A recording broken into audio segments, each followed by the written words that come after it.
And welcome back here to Live Now from Fox. I'm Andrew Kraft. Let's talk about the economy right now. Live picture there at the White House. Well, the Wall Street Journal puts it this way, that President Trump's ever-swerving tariff regime has taken more sharp turns this week. That's how they're characterizing it. Well, on July 7th, yesterday, his administration pushed back some of its most punishing duties by another 3 weeks to August, following a 90-day delay. A day later, Trump said the U.S. will impose 50% tariffs on copper, as well as 200% tariffs on pharmaceuticals. Fox Business's Edward Lawrence has it that Trump announced tariffs on imported copper will be 50% coming into the U.S.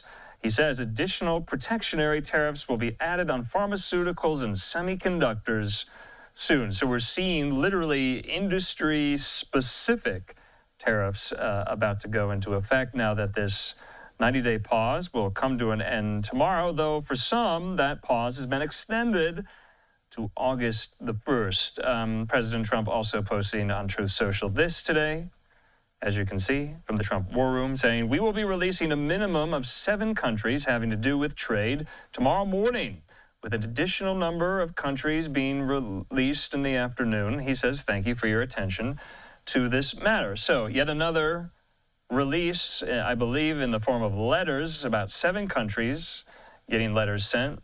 He says having to do with trade tomorrow morning, saying an additional number of countries will be released in the afternoon here. So in the meantime, though, Fox News White House correspondent Peter Doocy has all on this and more. Let's listen. The turbulence around the White House's trade policy not going anywhere for now. In April, President Trump set a July 9th deadline for countries to negotiate new deals with the United States. Now the president is extending his plan for reciprocal tariffs through the end of the month. They didn't make a change. A clarification, maybe. No, August 1st they pay. And everybody pays. The shift comes less than 24 hours after the president initially referred to the new August 1st deadline as flexible. 2 of the U.S.'s biggest trading partners, Japan and South Korea, hit with 25% tariff hikes. A dozen other countries also saw their rates go up, Trump warning them not to retaliate or those rates could go even higher. I could have been much harsher. I don't want to do that. We want to have relationships, but in every case, they treated us far worse than I'm treating them. I'm treating them very good. The uncertainty also impacting businesses here at home who are still unsure of how to plan for the months ahead. Despite the trade war now ongoing for months, inflation has been relatively steady, a sign the White House says means its strategy is working. We have flexibility about who we can buy from, where we can choose to import from, or to make things domestically ourselves instead. And that gives us the leverage to create a situation in which other people have to ultimately bear the burden of these tariffs. In April, the president's team promised 90 trade deals in 90 days, but so far, just 2 trade agreements have been agreed to with the UK and Vietnam. At the White House, Peter Doocy, Fox News. Peter, thanks so much. Let's bring into the conversation right now our friend there at the American Institute of Economic Research, Dr. Peter Earle. He joins me. Peter, thanks for being with us here. Okay, so that was a fast 90 days, July 9th. Yeah. Tomorrow, 90 days is up. Well, today, President Trump denied, though, changing the date for the tariff deadline to August 1st, saying in that cabinet meeting, you heard him there in that report from Peter Doocy, that was always the date, though the executive order he signed yesterday, moving the deadline from July 9th to August 1st, that was an executive order he signed. So the deadline was moving, the pause is extended. Do I have that right?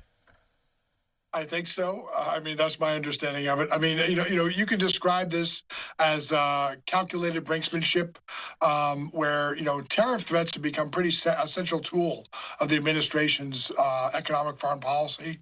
Not even yet as generators of revenue, but for political and strategic leverage. So they're moving them around a lot. I think the question that a lot of us have, it's a question I have, is why haven't more nations come forward to negotiate? And I mean, there's a couple of possible explanations. One is maybe they don't think there's an advantage to it. Maybe they think that Trump is now in a place where he's going to change dates and move things around. And maybe some others think that if they can get to the back of the line, maybe if prices begin to rise because of tariffs, they can sort of outlast consumers who won't like it, and Trump will go back on and release some of those tariffs. So it's kind of hard to figure out why we haven't had more come forward to make deals, but it's a very, very fluid situation, as you just mentioned.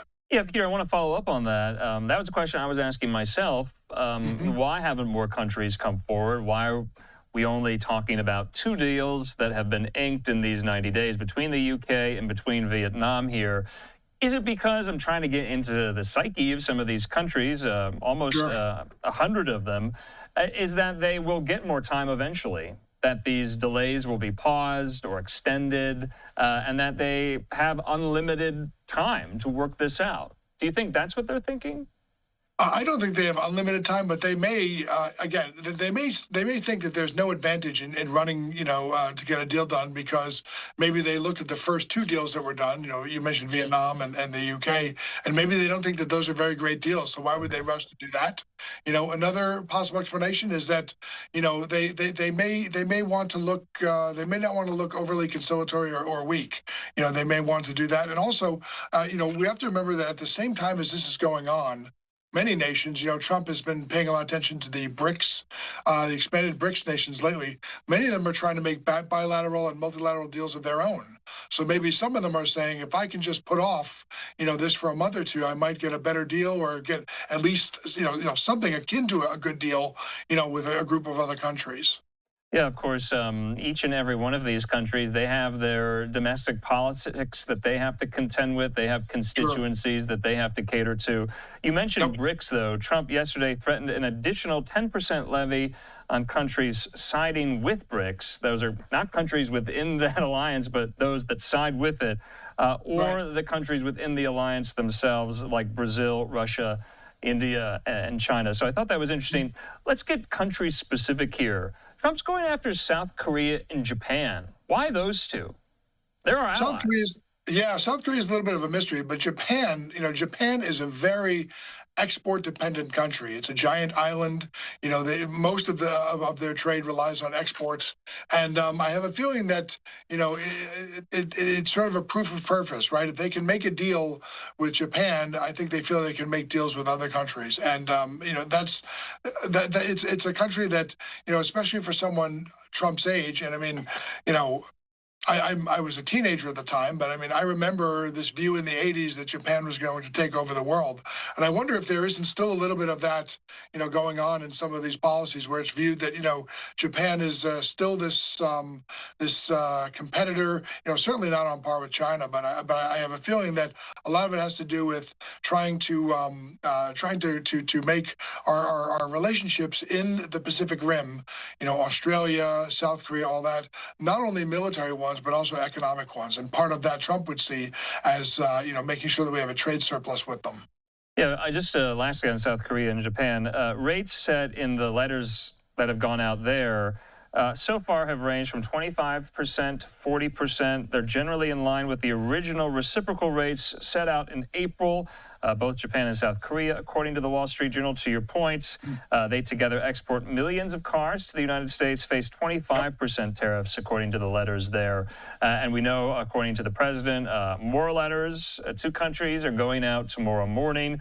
We'll have to see who's included in those here. What about for the market here stateside, the uncertainty around that? That's kind of the buzzword around the president's tariff regime. If every country has a different tariff rate and yet all of them have the same kind of baseline rate too here, how does the market respond to all of that? I mean, one of the things that I noted was early this morning, we got the National Bureau of Independent Business report that comes out every month. And small business people, and we have to remember that small businesses are the cauldron of job creation in the U.S. Small business people have said that they were reluctant to hire more and they're reluctant to rebuild inventories as long as tax and tariff policies weren't clear. Now, the tax issue was made clear by the passage of the big, beautiful bill last week, but the tariff issue is still out there. So, I mean, it's hanging over not just financial markets like stocks and bonds, but it's also just hanging over the general economy. Small companies not only create a lot of the jobs in the U.S., but also they're big importers. A lot of their imports come from overseas. And so changing those prices is going to change their ability to do business. And so, that's going to put, I think, something of a lid on the ability to create jobs, as long as it's an unclear situation. Yeah, and just lastly, Peter, the thrust of our conversations since April the 2nd have been, well, how is this going to impact the inflationary atmosphere in the U.S. economy with the levying of so many of these tariffs here? And you even heard it said in the last Fed meeting a couple of weeks ago. Jerome Powell said they're still being very cautious. That's why they haven't cut rates, because they don't know where the tariff regime is going vis-a-vis inflation. Today, though, the White House is touting this report from the Council on Economic Advisors. It's basically an internal report there within the executive branch. And the Trump White House says this new report found that the prices of imported goods have fallen this year and have dipped faster than overall goods prices since February. They cite the PCE report. We can get into that. They say overall goods prices in the PCE index jumped by 0.4% from December through May, which corresponds to a 1% annualized rate according to the CEA report. They say, meanwhile, the imported component of PCE goods prices dropped by 0.1% during that same time period. I know that's a lot of econ mumbo jumbo. We'll get into it. They're essentially touting the fact that inflation has not gone up because of tariffs. Is that what you've seen? So two things. First, we haven't seen the full imposition of tariffs, certainly not on the scale, that they were introduced on April 2nd. If those numbers were put in place, it's hard to imagine we wouldn't see an immediate effect in prices here in the U.S. But also, I saw a report earlier today from DataWeaver that said that prices in Chinese goods have risen 2.6% over the last 4 months. So I think it matters. What matters is what data you're looking at, over what time period. Certainly, there are some groups of goods and services you could look at where prices might have fallen. It's going to be a question of what you're looking at. About the Fed, though, the Fed is actually, their job is to look not at supply side issues, but demand side issues. So the Fed is supposed to look past things like tariffs and all that sort of thing. If the Fed says that they're withholding, lowering rates because they want to see what happens with tariffs, I suspect that it has less to do with tariffs than what they think will happen if we have, sort of an economic slowdown because of tariffs, because that would be a demand side issue. But actually, tariffs themselves, at least in theory, what happens is you have a single move of prices up, and then the markets adjust around them.